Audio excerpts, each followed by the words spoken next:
el grupo de Barcelona está en contra de los espacios verdes o de mejorar la salud de la gente gracias a nuevas infraestructuras verdes. La respuesta es no.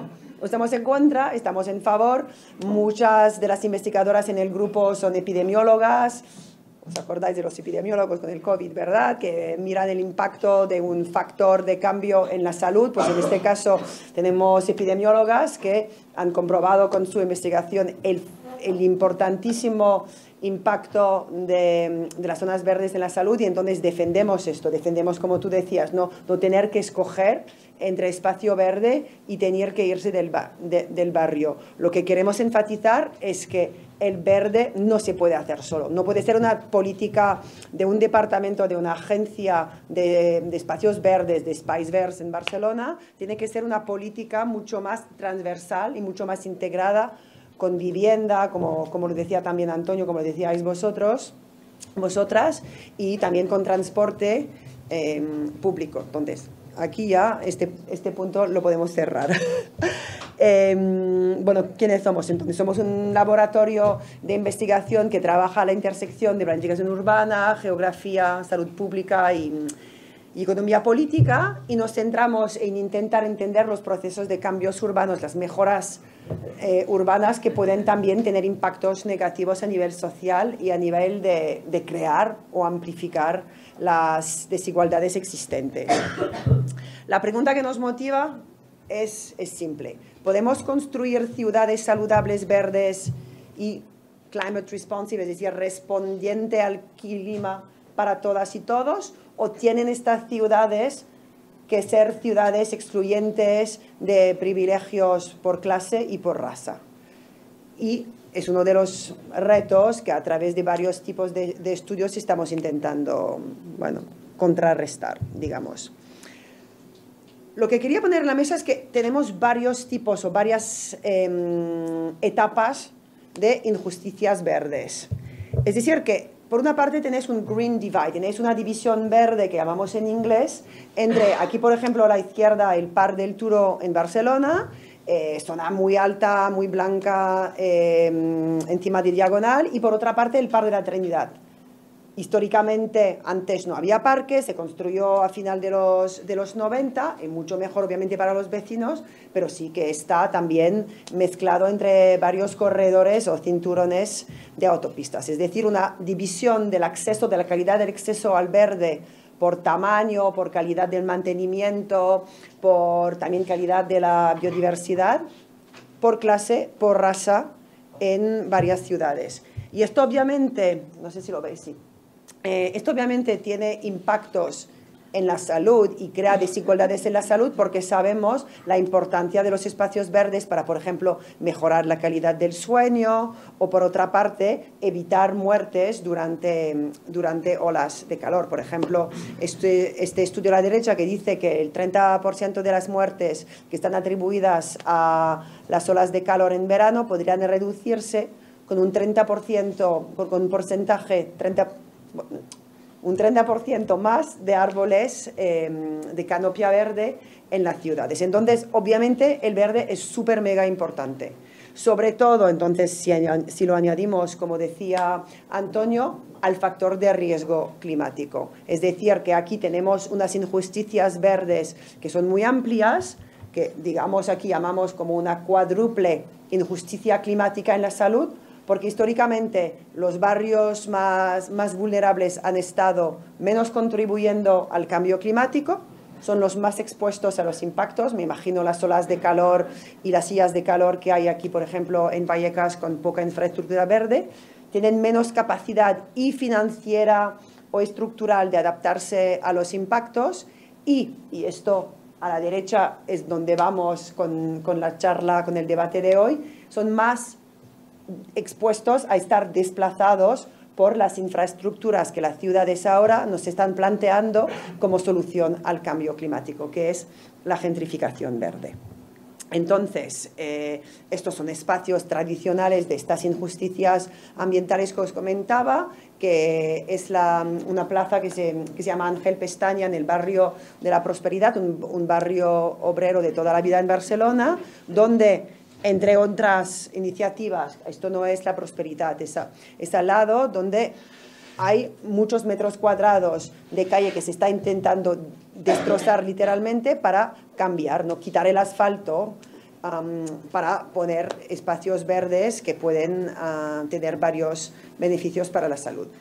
El problema es para quién a medio y corto plazo. Esto también es la zona que tenemos aquí, que se llama Poblenou.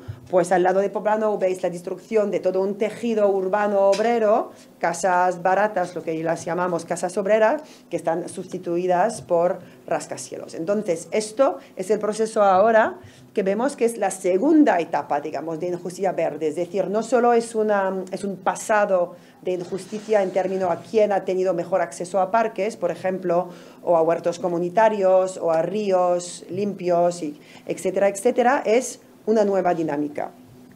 Que entonces, aquí podemos describir de esta manera. Esta definición viene de Estados Unidos, donde se ha estudiado primero, digamos, la gentrificación verde. Y es muy fácil. Es pensar cuál es el factor más importante que a lo largo del tiempo en las diferentes ciudades han dado lugar a la gentrificación. Pues esta teoría es que ahora mismo es el verde. El rol del verde, por la manera en la que está apropiado por los inversores inmobiliarios, contribuye a la exclusión, como lo dice Sarah Juling, a la exclusión o la evicción de los residentes más socialmente o económicamente vulnerables, al mismo tiempo que se difunde una ética ambiental.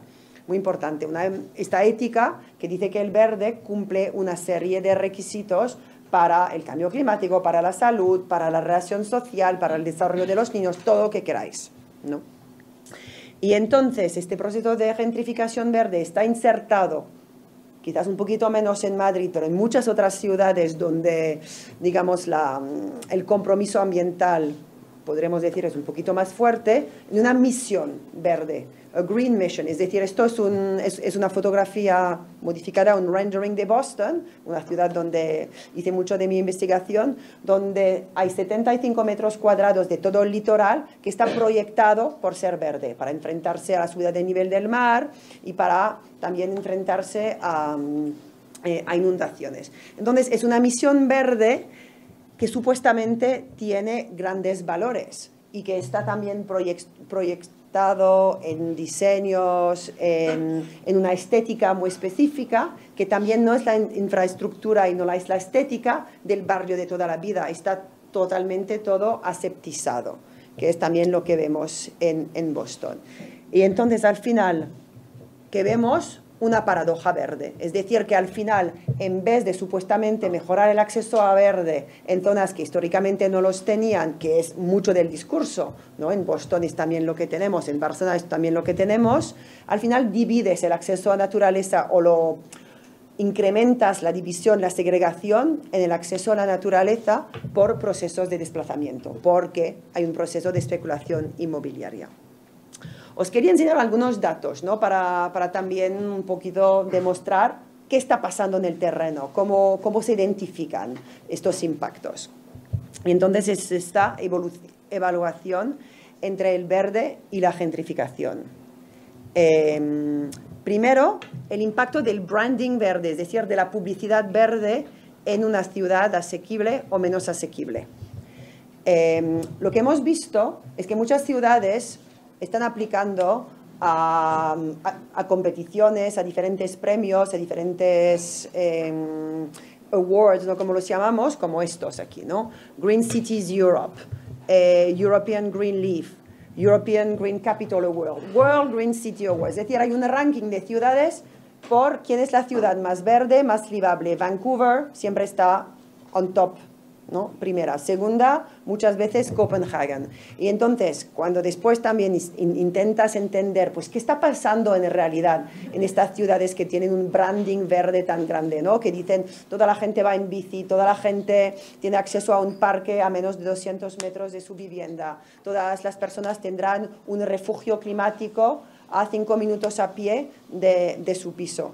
Pues lo que vemos, cuando hacemos un análisis cuantitativo usando los precios de la vivienda y también los precios de todo lo que uno tiene que comprar de la cesta, digamos, de compra por mes, vemos que hay una relación significativa entre las ciudades más verdes con publicidad verde más alta y ciudades más inasequibles a nivel económico. Vancouver siendo esta. Vancouver es una de las ciudades, de las 5 ciudades del mundo más caras. Es decir, que al final no estás creyendo beneficios verdes distribuidos de manera equitativa. Estás creyendo ciudades que tienen un branding, una publicidad verde alta para atraer inversores inmobiliarios de fuera. Y, por ejemplo, en Vancouver lo que se ve como tendencia es que antes de poner un piso en Idealista o antes de sacar pisos dentro de los portales inmobiliarios, los propietarios los sacan en China o los inversores los sacan en China. Es decir, ni hay oferta inmobiliaria porque antes de estar ya dispuestos a la venta o alquiler, salen en portales de China y después se quedan como edificios vacíos. Es decir, que en Vancouver se ha notado esto porque cuando vais por el centro en la noche no hay luz encendida. Y entonces son estas viviendas vacías, puro proceso de especulación inmobiliaria. Uno de los primeros estudios que hicimos fue un estudio donde intentamos entender la relación, digamos, espacial entre dónde están los nuevos parques construidos en las ciudades y dónde notamos más gentrificación. El verde es un factor explicando la sustitución demográfica de residentes. Menos residentes de clase obrera, más residentes blancos, es decir, más residentes del norte de Europa, también más residentes con estudios y al mismo tiempo una bajada del nivel de población más vulnerable. También hay la parte de estética, ¿no? Que hablábamos también un poco, cómo notamos la gentrificación verde a nivel estético y cómo tienen que ser los parques para tener esta atracción, ¿no? Este appeal de alguna manera, esta estética. Y entonces una colega nuestra en el laboratorio, Ana Terra Morin Maya, estudió todos los parques de Barcelona que eran considerados como parques gentrificados y lo que vio es que los parques más gentrificados están asociados con una cierta estética, hay una monumentalización de estos parques, por ejemplo, señales específicos que dicen que son construidos por X o Y arquitecto famoso francés, por ejemplo, obras de arte, actividades recreativas con mucho arte también dentro, actividades culturales, y los espacios menos gentrificados, es decir, la estética del parque que hace que no está tan gentrificado es si son actividades culturales organizadas por los vecinos y las vecinas y al mismo tiempo actividades sociales, es decir, donde se autoriza un acto mucho más informal, un uso mucho más informal del territorio verde, digamos, de este parque. Entonces, para simplificarlo, el verdor del parque, es decir, las plantas, la biodiversidad, no contribuye a la gentrificación verde, es la infraestructura construida en sí.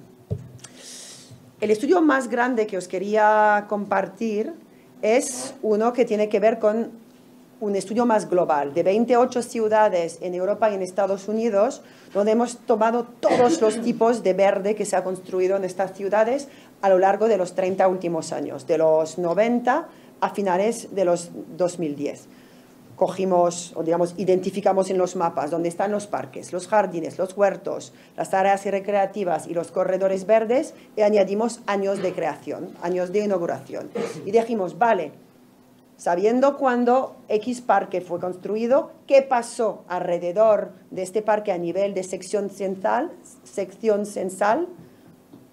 demográficamente, es decir, que cómo evolucionó esta sección censal. Son estas ciudades que hemos incluido, que veis ciudades en general entre 500.000 y 1,5 millones de residentes.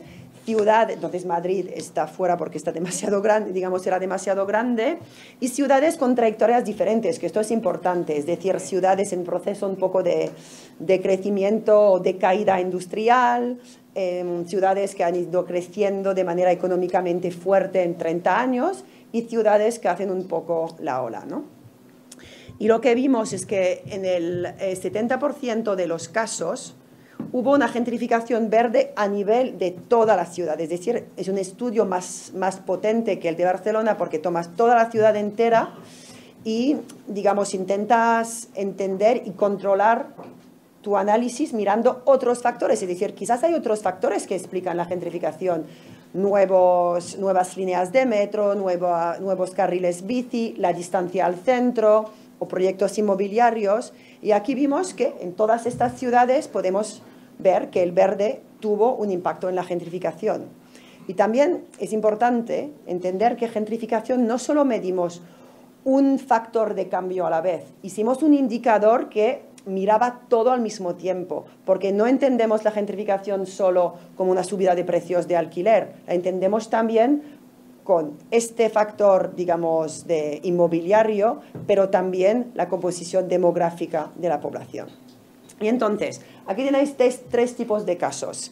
Lo que llamamos aquí a la derecha lead, es decir, líder en green gentrification, es donde, comparando diferentes factores de gentrificación, el verde es el que más explica la gentrificación. Es decir, no es nuevas líneas de transporte, no es distancia al centro, es porque se han construido espacios verdes. Por ejemplo, Copenhague, que os decía que era la ciudad más livable de Europa, también Vancouver están dentro, pero también ciudades francesas, como Nantes, que también fue la capital europea del verde del 2013 o 14, no recuerdo, Atlanta, Austin, que es una ciudad súper dinámica en Estados Unidos. Y aquí, por ejemplo, a nivel español, pues ¿qué teníamos? Teníamos Barcelona, donde aquí es lo que llamamos gentrificación verde integrada, es decir, el verde juega un rol comparativamente similar a otros factores en la gentrificación, es decir, continúa la ola de gentrificación que quizás las construcciones inmobiliarias o nuevas líneas de metro, por ejemplo, están creando para provocar gentrificación. Y entonces aquí veis otras ciudades. Y las de la izquierda es donde el verde juega un rol un poquito menos importante. También miramos gentrificación verde según el tipo de espacio verde, que también esto es interesante. Esto es un poco complicado de entender, pero lo voy a resumir. En Europa, pero esto es importante para el caso de Madrid y Río, en Europa los tipos de espacios verdes que más rol tienen en gentrificación son, aquí a la izquierda abajo, los greenways, es decir, los corredores verdes o los parques lineales. ¿Por qué? Porque te ayudan a conectar, obviamente, diferentes barrios, te permiten un tipo de uso recreativo que hace que haya un valor añadido mucho más alto en este tipo de áreas, digamos. Pero claro, esto es si lo resumimos a nivel general. No os estoy diciendo que solo son los corredores verdes, os estoy solo dando un resumen en general.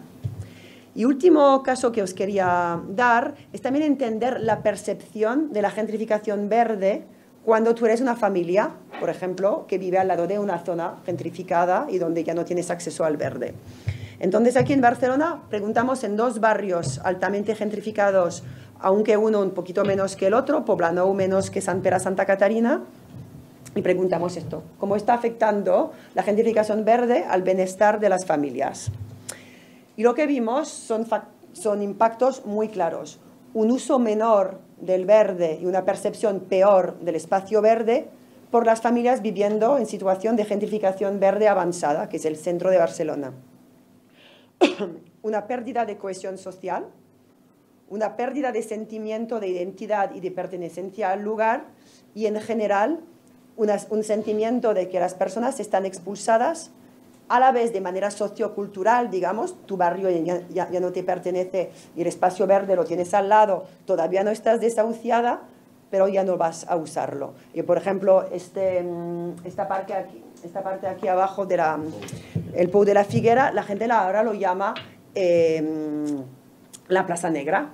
¿Por qué? Porque es una plaza que ha habido tanto turismo, al mismo tiempo tanta delincuencia alrededor del turismo, etcétera, etcétera, que la gente ya no lo usa.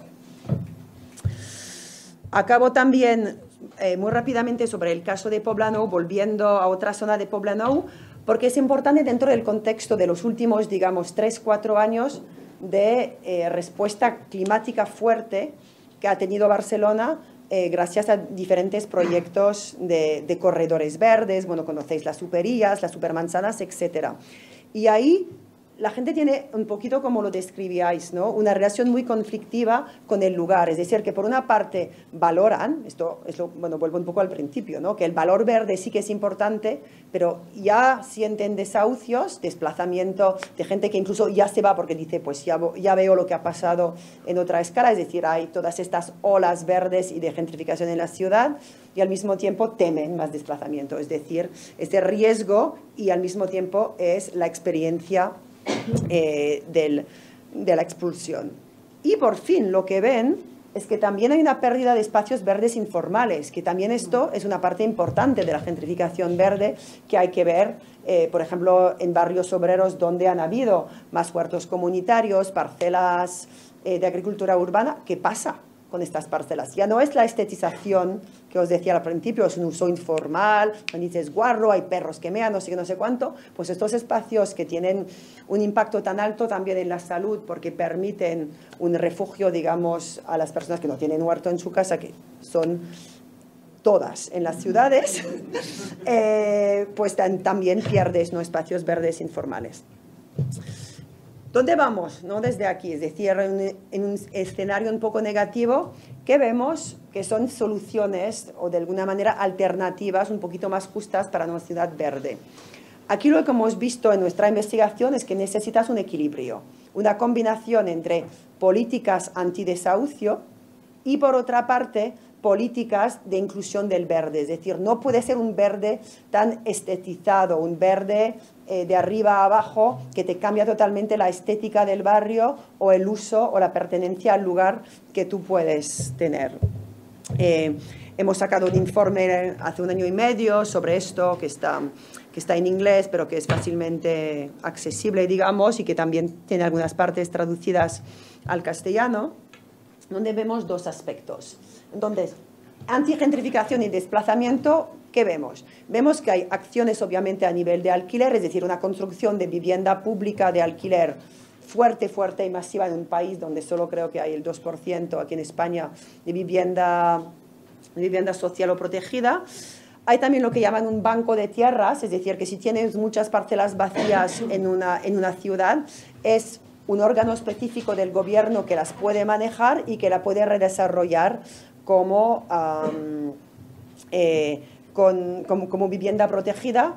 Aumento a algunos tipos de impuestos, por ejemplo, al turismo, a las viviendas vacías, como lo han hecho en Vancouver, por ejemplo, de alguna manera creando fuentes de ingresos. Tienes también lo que llamamos los bonos de densidad. ¿Qué son esto? Dices a un promotor inmobiliario, vale, te dejo construir aquí y te dejo construir una planta más si al menos el 40% o el 20% de lo que me construyes es vivienda asequible. Y asequible no significa que mis ingresos tienen que ser al 80% de la renta media. No, no, no. Estamos hablando de vivienda realmente asequible. Entonces, esto es una opción que se ha desarrollado, por ejemplo, en Boston. Los IBIs, ¿también se llama IBI aquí en España? Sí, en Madrid, vale. Los IBIs, ¿no? Esto quizás lo notáis menos en España, pero al menos en nivel de Estados Unidos, los impuestos sobre la propiedad son altísimos. Puedes acabar pagando, incluso si eres una familia de clase media, 20, 30.000 euros al año en tu vivienda, y entonces en impuestos municipales. Entonces, lo que se ha hecho en una ciudad como Filadelfia es decir, vale, si eres un barrio en proceso de gentrificación, te congelamos o incluso te bajamos el IBI para que entonces no sea quizás tu hipoteca o tu precio de alquiler lo que te eche fuera, sino de alguna manera los impuestos inmobiliarios que tienes que pagar porque tu barrio se está gentrificando y están subiendo los impuestos. Otros tipos de impuestos, por ejemplo, sobre transmisiones patrimoniales a nivel de ciudad, que también se hace mucho, pues va, otro. O sobre viviendas de lujo, que también esto sería un impuesto municipal a promotores inmobiliarios. El control del alquiler, obviamente, también o la disminución de los precios de alquiler. Y algo que se ha hecho en algunas ciudades, sobre todo las ciudades más segregadas en Estados Unidos, es lo que llamamos políticas de derecho al retorno. Se han identificado las zonas donde históricamente ha habido más segregación racial, es decir, donde población negra estaba viviendo de manera concentrada porque es la única zona donde se les dejaba vivir, y que ahora se ha gentrificado en los, digamos, 10, 20 últimos años. Y te dice, en esta zona donde estamos poniendo verde y al mismo tiempo nuevas viviendas, son los residentes que han sido desahuciados hace 10 o 15 años, o incluso 20, que tienen el primer derecho a volver y les vamos a dar promociones inmobiliarias para que ellos vuelvan a precio asequible de compra o de alquiler. Aquí a la derecha que tenéis, pues tenéis otros ejemplos, ¿no? De cómo mejorar las infraestructuras verdes en barrios de manera más inclusiva. Espacio verde provisional, usar todos los instrumentos de planificación urbana para usar espacios no usados. Obligar a promociones inmobiliarias, incluir un X% de verde en el recinto mismo. Mejorar el mantenimiento y el financiamiento a nivel municipal del verde, es decir, hay que apostar. En Nantes, una de las ciudades que, bueno, no os he enseñado hoy, pero en general hablo mucho de Nantes, porque han triplicado el presupuesto de espacios verdes en 15 años. Han hecho una barbaridad en Nantes, y esto sí que se puede hacer, pero también lo han hecho en toda la ciudad, para que no hayan burbujas verdes y espacios emblemáticos que así crean una presión inmobiliaria. Y por fin, estrategias comunitarias. Esto se ve fatal, fatal. Entonces lo voy a resumir como pueda. De alguna manera, lo que vemos en las estrategias comunitarias que funcionan es que tienes obviamente varios ámbitos donde la gente siente que es owners of change, es decir, propietarios del cambio. Propietarios del cambio en términos al conocimiento que tú tienes de tu barrio y lo que el barrio necesita.